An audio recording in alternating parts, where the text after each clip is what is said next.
تلنگانہ کے پنشن حاصل کرنے والے ضعیف حضرات کا حکومت سے مطالبہ ان کی پنشن میں اضافہ ضرور کریں۔ الیکشن سے قبل کانگریس پارٹی نے 6 گارنٹی پر عمل کرنے کا وعدہ کیا تھا۔ بہت سی گارنٹیوں پر عمل آوری شروع ہو چکی ہے، جیسے فری بس سروس، گرہ جیوتی، گرہ لکشمی و آروگیہ شری اسکیم پر عمل آوری شروع ہو چکی ہے، تاہم وظیفہ یعنی پنشن پر ابھی تک کوئی اضافہ نہیں ہوا۔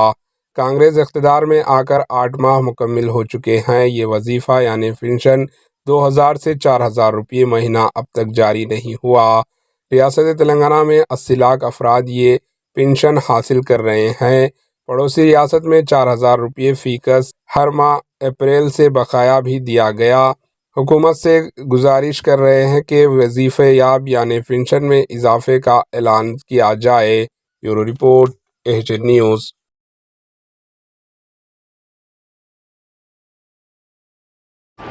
AHN نیوز کو لائک کریں، شیئر کریں اور سبسکرائب کرنا نہ بھولیں۔